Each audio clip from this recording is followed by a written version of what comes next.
Hello and welcome to another episode of Christ and Consloes. I'm your host, Christopher Usia, otherwise known as Mefuki, M-E-F-U-K-I, on Twitch. And I'm joined with my other hosts. And I'm Rod Hembree, also known as Octo, on Twitch. I'm super excited for this episode. We're getting into some stuff that's going to get me fired up, and it makes me happy. This show is about theology. It's about taking questions or reading comments that we've seen in our Twitch chat. In the description, by the way, is the link to that as well, to our Twitch channel. Also about going over things that we've studied, things that we've heard in pop culture. And so this episode is going to be interesting because I think it'll be something I've noticed for a long time. And it's sort of races in fiction, races in video games and movies. Sci-fi, and mostly sci-fi and fantasy. Mm-hmm. I find, and we're going to be trying to examine this from the biblical worldview. Everything about on the show, we want to look through it for the biblical Christian lens to understand it in light of God's word and reality. Just to start, yes, I like to say in video games and in sci-fi and in fantasy, typically when the developers or the writers say race, they mean species. What? So, like, in Tolkien, like, the elves, the dwarves, the humans, they would be considered races, not species. But they are species. Right. Because they are very, very different. Yeah. We can talk about, there's an analogy that's trying to be made about the races in Lord of the Rings or any sort of fantasy setting. And it's an analogy for race. Mm-hmm. And this is where the confusion lies about the analogy. It doesn't really make sense in reality, because the reason why we're not racist is because, well, first of all, God says so. God said, like, don't be racist. But it's also because we're all one blood. We are descendants of Adam and Eve. We are made in God's image. We all have an inherent value. Inherent value, intrinsic worth. And it stems from the idea that it's all about God. Mm-hmm. So, like, the Christian worldview is so God-centered. The reason why we're valuable is because we're made in His image. If we weren't made in His image, we wouldn't be as valuable. We wouldn't inherently. So the difficulty here is in fantasy, you have this situation where races in fantasy are supposed to be races like in real life, like Asians or Hispanic or whatever. But then you have this weird situation where there are some races who are just inherently more evil in fantasy. A really good one to bring up is like Mass Effect. We're not going to talk about it for very long because you haven't played them. No. But there are different like skin colors of humans, but there's also analogies to the alien species being races of humans. Right, and it's like we should all get along because which race are the murder-loving Krogans? Right, exactly, like who on Earth, BioWare is like this race just likes to kill people. Right, and there's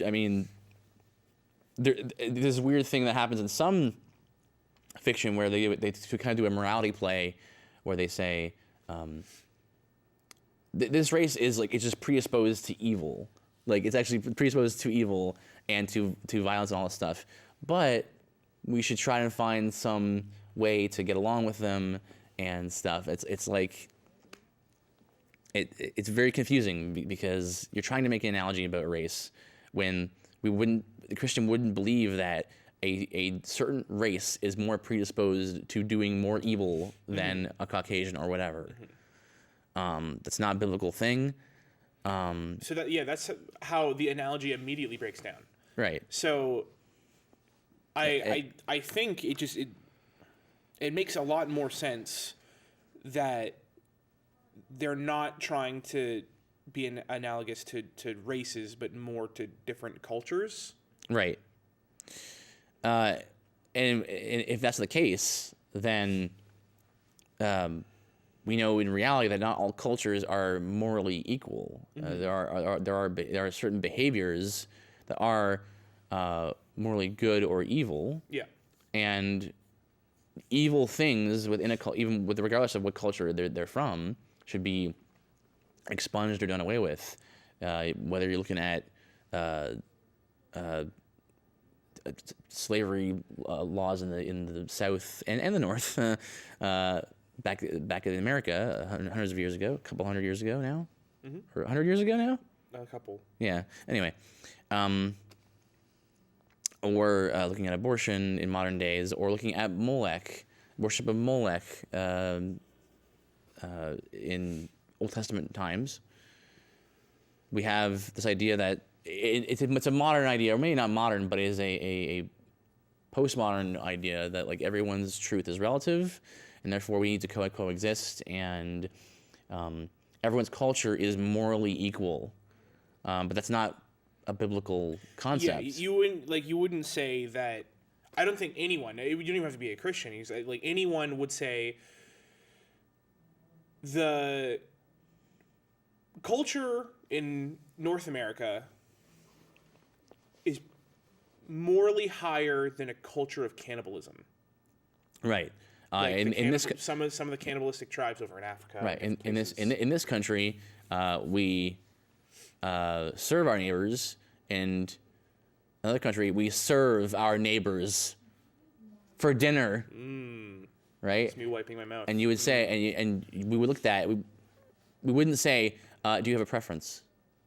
We would say, well, no, one thing is morally good and one thing is not. And we have to do that. We do it every day. Otherwise, we couldn't speak out about any injustice. Yeah. Our concept of injustice and justice comes from God's word. This is why Romans 1 verse 18 makes it clear about that, or verse 20 makes it clear about that, about God is relevant, and he is known to people who even refuse to believe it, because without God you can't have them with this moral compass. And so we have this weird thing in fiction, in video games, where it's like it's a godless universe. It has to be. But there's also aliens and stuff, and it's like that doesn't. But there's alien stuff, but also there's morals that we have to get along. It's weird. It's weird because games like Mass Effect, games like any of the Elder Scrolls games, these are games where there's no gods, or there's a pantheon. Yeah, cacophony of gods. Your new favorite word. I love it, but they all have the same, like the good ones, the good gods, quote unquote. Yeah, in fiction, they all have the morality of the biblical God. So it's, we shouldn't murder, we shouldn't steal. Yeah. Like, these are breaking the law. These are bad. These are punishable. But it's like, but we don't talk. There's no Christian God. But we do want to take all the morals off him. Yeah, and put them into our game. And how much of that is like reality in that sense, where we want the morals of God as precepts. We don't want the moral lawgiver. It's the most beautiful double standard. But without the moral lawgiver, we have no moral law. We need a moral lawgiver to tell us, to transcendently give us revelation about what is correct or not. That has to do with the epistemology, the knowledge, like how you know what you know. But we're talking about cultures. Like, we can go to some examples of, like, there are cultures, it's cultures that are like predisposed to evil all the time because of the culture, and then there's some that are violent. Yeah. But you wouldn't say that they are evil. Well, here's the thing: is that I mean, all of us are unrighteous without God's grace. Yeah. Here's the thing: is that there's a conflation that happens in fiction, where race and culture are conflated. So we would say in reality, you shouldn't be racist because we're all made in God's image. We're all human beings. But we would say that certain behaviors within certain cultures are wrong. What happens in fiction is like they who a person is, like their skin color or like what kind of alien or orc or they are or whatever, right, is tied to what they do. Yeah. And so I have a very hard time trying to to get my head around that. So like when I play a game that has that sort of the sort of racist idea, I'm like, should I feel remorse for this person who's? I mean, go ahead. It was really funny when we were discussing before this episode last week. You said something that made me laugh really hard, which was, in these games, I want to be racist. Right, because you're telling me that there's a group of a race of people who are by their race a certain like not good people. Like not good people by their race. By their race, they will try to wipe out all other races. Right, yeah. So what am I to do with that? By race alone, they are Nazis. Like, right, you know yeah. what Like I mean? it's not it's not like an ideology of Nazism. They are the race of Nazis. Like they it's the race of Klingons with Hitler mustaches and a hatred to the rest of the races on this earth. Yeah, you're talking about like the Uruk-hai. It's the orcs and the Uruks from Tolkien. They're just like that. They're just like that. Like they are by nature. The Uruks are literally made. Because they're not born, they are made from dead elves and men and evil, mud and evil, like actual evil. So it's we shouldn't feel any remorse for killing the Uruks. They are actually evil. But that's the thing about it. It's like that's why it's so confusing as a fiction writer, as a writer to be like, but don't you have any remorse for them? And I'm like, should I? Like, you're telling me that these people, which is actually another note I want to get into. These creatures are like, it's not like the Christian understanding of humans where we fell, we're made in God's image, we fell by disobeying God and rebelling against Him. It's that at the outset of creation, these creatures in these fiction stories are evil, and they're not.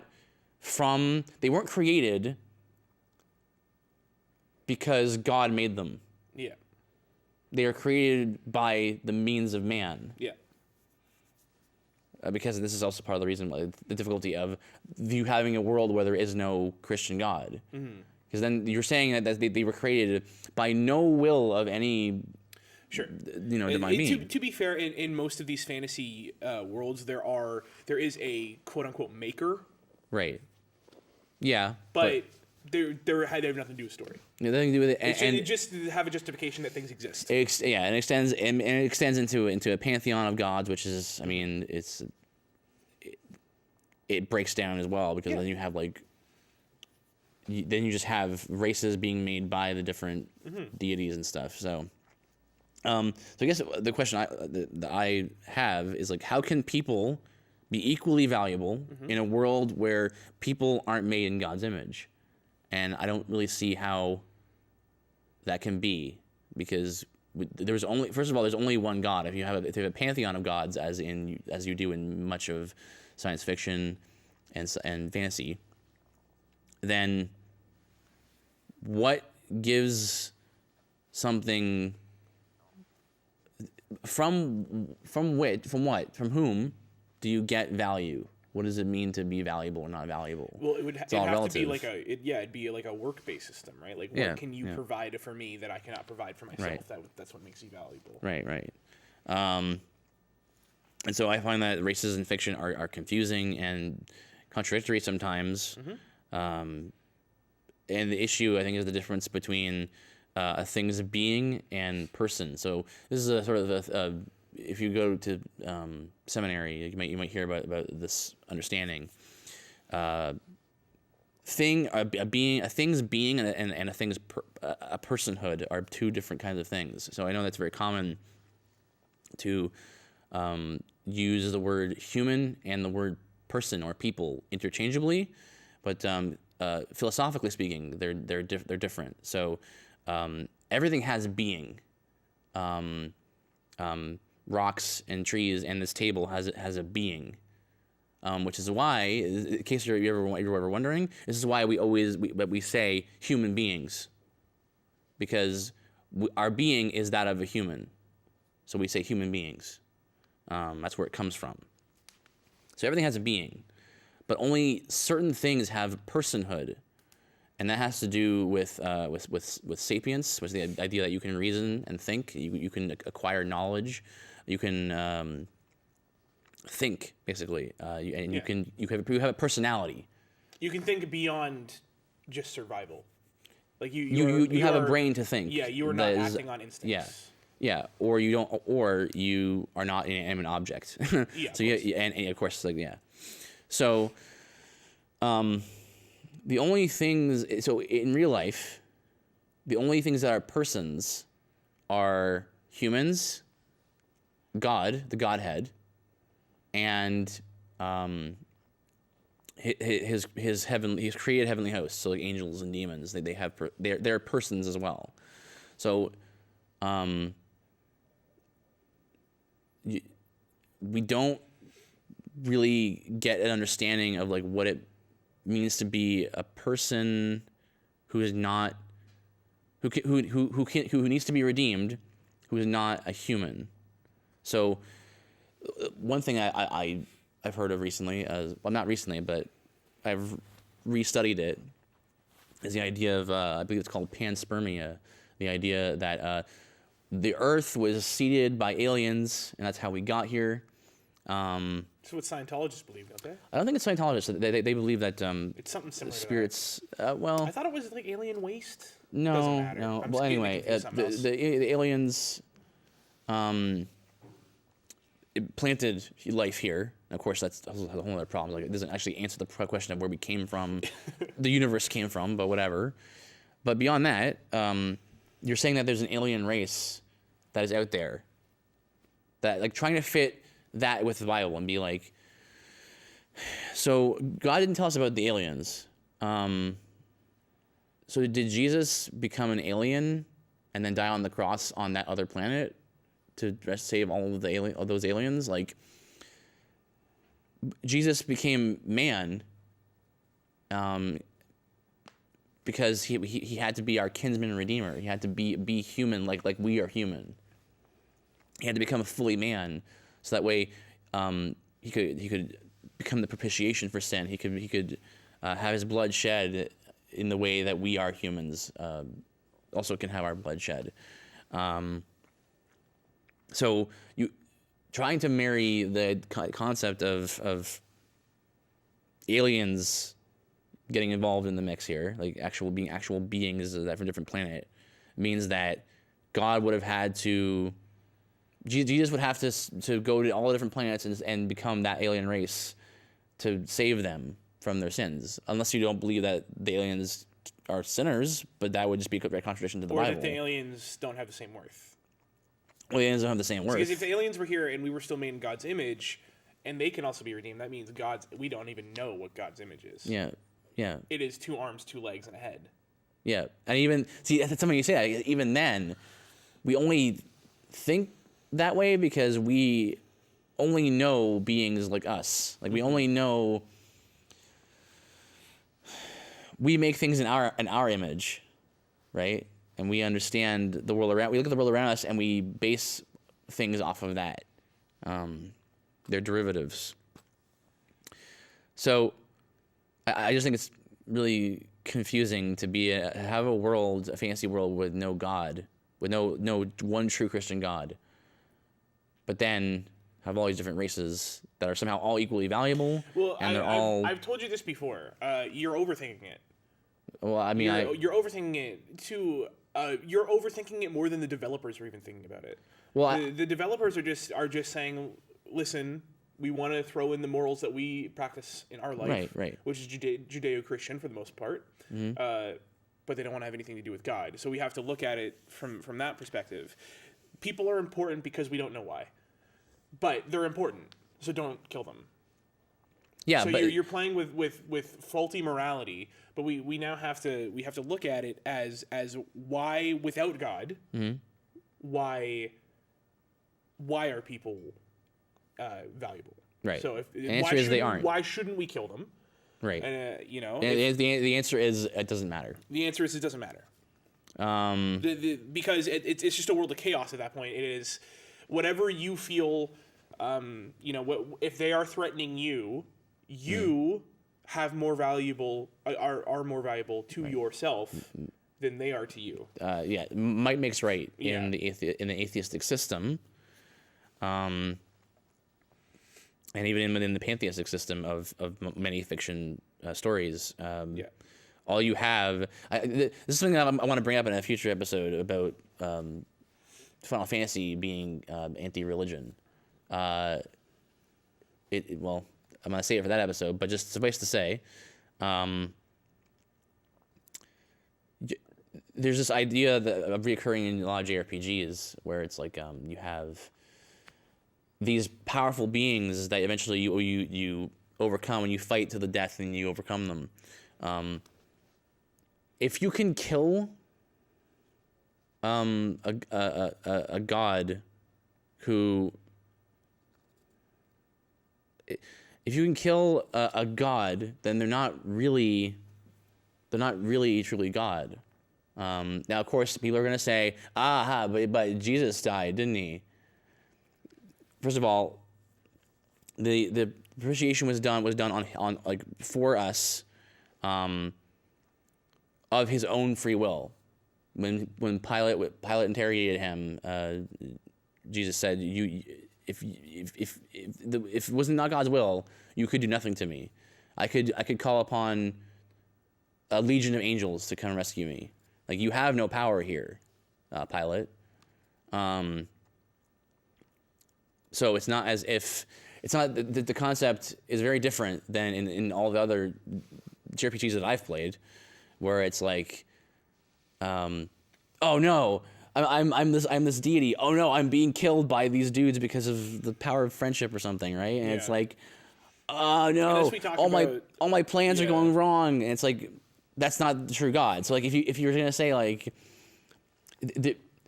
there's trying to make this equivocation between like, oh, you see, this is a statement. It's a statement about the God of the Bible in this game or in this piece of fiction.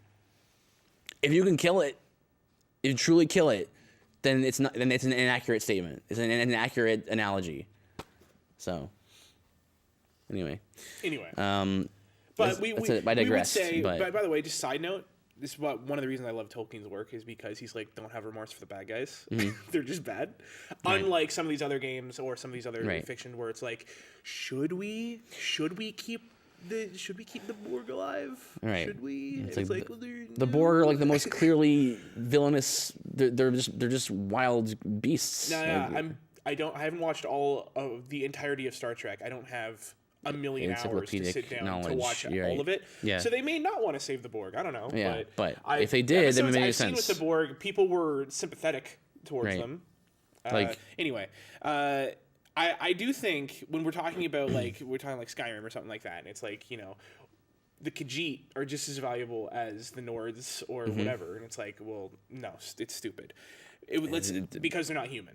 So if we're gonna go with a better analogy for humans are valuable because they're humans. Right. So why should we try to save them? Right. I think Fallout has a lot better. The Fallout series is a lot better with this because even though the super mutants are once they become a super mutant, they are more likely to murder and to kill if they have the chance. Right. You still need to look for a way, morally, you should still look for a way to cure them.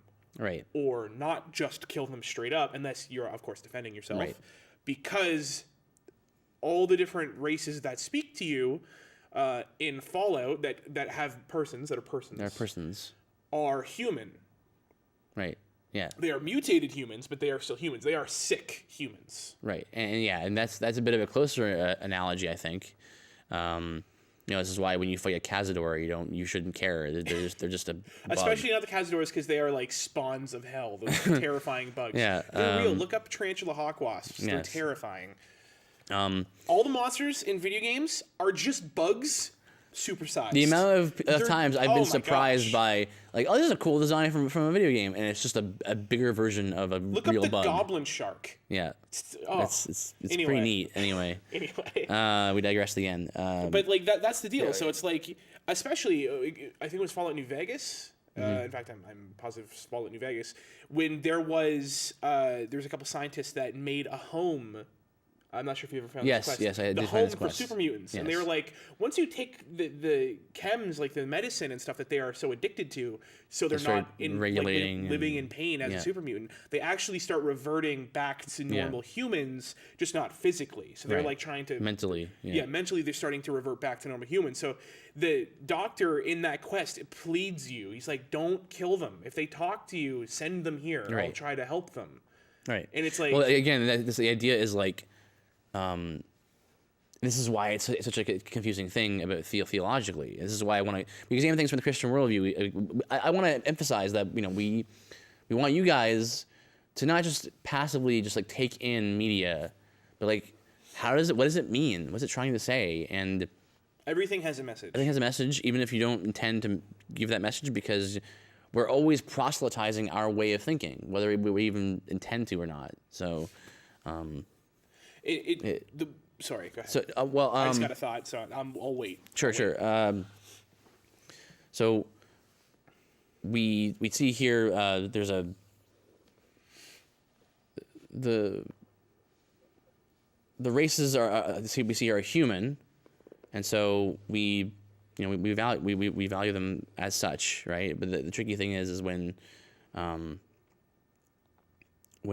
fiction writer will be like, well, let's just have another race that isn't human, and so that's the issue. I want to say. The issue is you have to look at it as when the analogy when there's other species of persons that the game is trying to tell you, or the story, or whatever, these are just as valuable as humans. You have to look at, okay, we can't look at it that we're valuable because God made us in His image. So you kind of, it all breaks down, and you got to see. I would argue that you can't do that. This is the deal. I keep telling him all the time, when you're playing Skyrim or something, whatever you're playing. I know you don't like Skyrim. When we were playing Final Fantasy, right? And there's Catman or you're right. Is it Mooglin? Is that what they're called? Moogles. I can never remember. Or the VV Black Mage guy. Yeah. Just don't think about it. Suspension of disbelief. What you need to do. They're just important. What you need to do is you need to accept that this is why it's so hard, is because persons in real life are primarily humans. Like if in real life there was a dog who could speak to you and can reason, that would make him a person. He would be a dog person, right? So person doesn't mean human. It's not the same meaning. So you have to go into like Final Fantasy 7 and be like, Red 13 can speak to me. I mean, he's like a dog. He's a dog. He's actually a dog. I just have to accept that he's important. They are important he is because a person. they can reason. That is why they. Yeah. That's why. But see, and therein lies the thing. It's like only things that God has made, things that are made in God's image, or is God Himself, or that God fashions in a specific way, like in terms of angels, can be persons, and only they can reason. The fact that someone can reason, that person can reason, and that people that reasoning is a part of what a person is because God is the way He is. Yeah. So that's a mind-blowing thing. It's like even in that part of things, like God is a person and He can reason. So because of that, when He made us in His image, we can reason. And we are people. Like it's so that's the difficulty of it. I do want to get back to, if we're going to talk about racism in video games, to where I think Fallout again. If we're going to go, if you can't have the suspension of disbelief, But it's not that. It's that the game is now asking me to make moral choices about something I have no understanding of. Okay, sure. Like it's like you're asking me to do you want to save this person or not? And it's like, well, are they valuable? Are they people? Like what do you? Like, I guess if they talk, that means that I should save them. But then there's another thing where like there's a play of morality where it's like, oh, but their race is like predisposed to be evil. Like you should save this Uruk-hai, for example, right? It's like, well, no, but you just told me that they're evil, so Sure. That's my issue. Sure. Okay.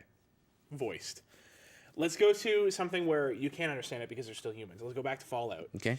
There is legit racism against the ghouls in the Fallout universe. Mm-hmm. They are segregated to ghoul cities a lot of the times. Mm-hmm. Ghouls, if you don't know, in Fallout, it's a world where like nuclear fallout happened, like war between China and the U.S. happened, and nukes went off. This is like hundreds of years after that. This is like post-apocalyptic post-apocalyptic setting. The ghouls are humans that got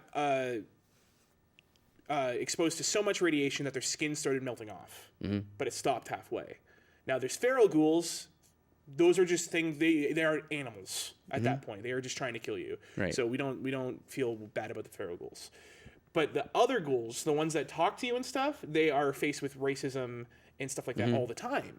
Just because they look ugly or they sound like they all talk like this, they're all gravelly. But isn't the there's point actual racism in the Fallout universe. But see, isn't the point of that though? The reason why there's racism amongst the ghouls or for the ghouls is because half of them are actually crazy. But it's not like they're actually in Fallout monsters. lore. It's not like you were a ghoul for so long and then you turn feral. It is you are either a ghoul or a feral ghoul. Right. They're only called feral ghouls because they look like ghouls. Right.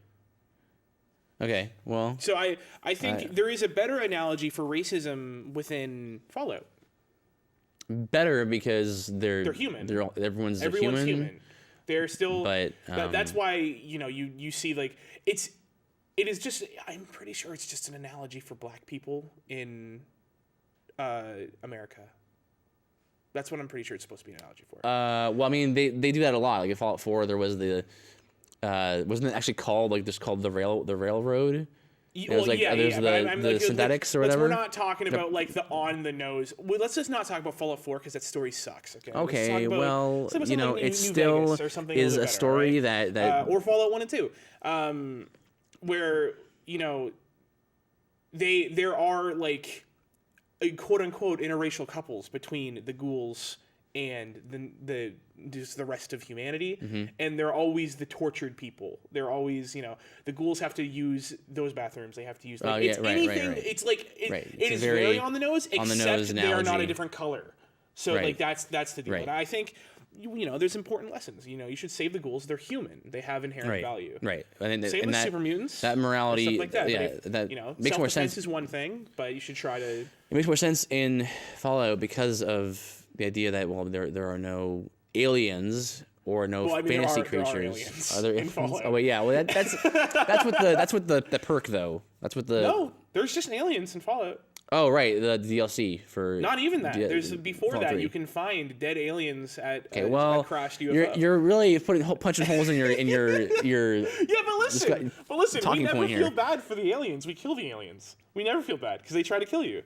Yeah, you never feel bad. And they don't speak your language. They just are like. So I guess I'm not really sure how to sort of like conclude our remarks here. The conclusion is that look. So we have started a topic we can't end. The conclusion is, in these games, there's going to be morality plays. There's going to be morality plays that don't make sense. Logically, but that's okay.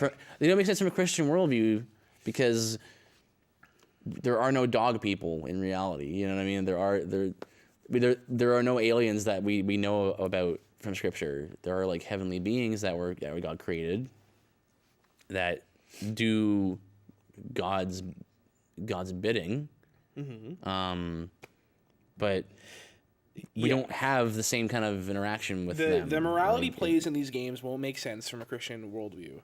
So you have to do the thing, whereas you have to think like the devs or the writers. And we want all the perks of having God, but also we never want to acknowledge or serve God. So would be friendly to your Klingon brethren and your are they brethren? That's the point. Be nice to your Klingon friends and the Klingons that aren't your friends. Be nice to the orcs, unless it's Tolkien, then kill them. Yeah, and then be nice. But you know what though, if there's if the play is not about race but about culture, then it depends on the writer. It depends on whether it's an analogy for race or an analogy for culture. Okay, how about this then? How about this? A better way to wrap this whole thing up. Morality systems in games suck and don't make sense.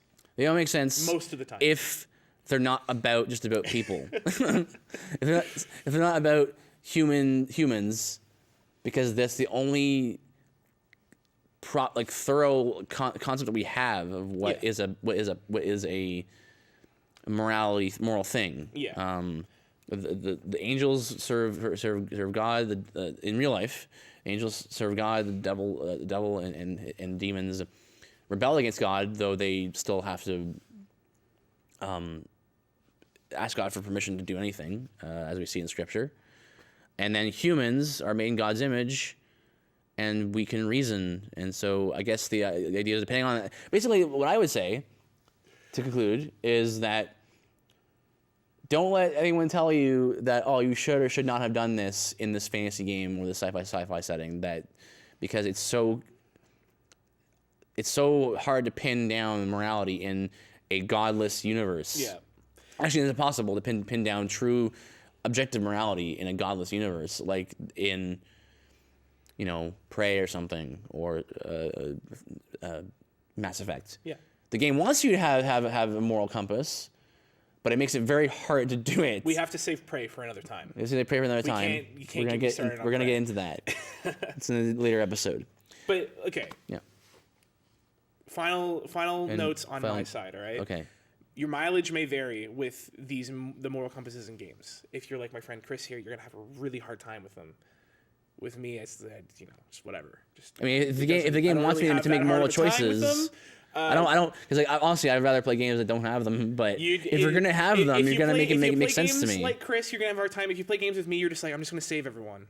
Because I just like saving people. That's what I do. That I guess is in the end. And if they fight me because I saved them, then I'll fight them and I'll kill them. Listen. It's extra XP, dude. Yeah. It's fine. But then you get the XP for the quest, then you get the XP for fighting. It's so funny you say that, because you're the guy who's always like story, and like yeah. Shouldn't you care if you kill somebody? I do absolutely care. That's why some of the best storytelling ever, Fallout New Vegas, has like good moral plays and stuff like that with the ghouls and with the super mutants. Sure. That's where they introduced the idea of factions. Yeah, reversing the virus on the super mutants. Right. So it's stuff like that. Anyway, your mileage may vary. It's dumb. Just it's okay. This is the best thing. Think for yourself. Read the Bible and understand what it says about why people are valuable. Yeah. And from there, you can make your own judgment calls in games. Yeah, at the end of the day, just if the game says that this person is a person, then it's in a very confused way. It's trying to say you should probably save this person because they're a person, they're people. Yeah, I think the real question, to conclude, right? I think the real question is it a racist statement to say Skyrim belongs to the Nords?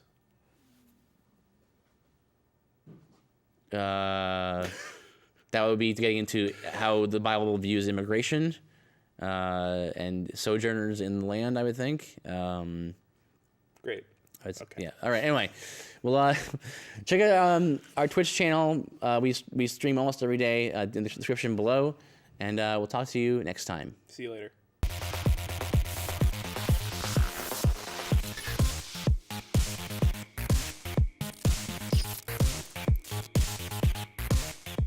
Check out our other videos and subscribe on YouTube. Follow us on Twitter and friend us on Facebook. Feel free to check Chris and I out over on twitch.tv/ZarOcto and make sure to leave a like. See you guys next week.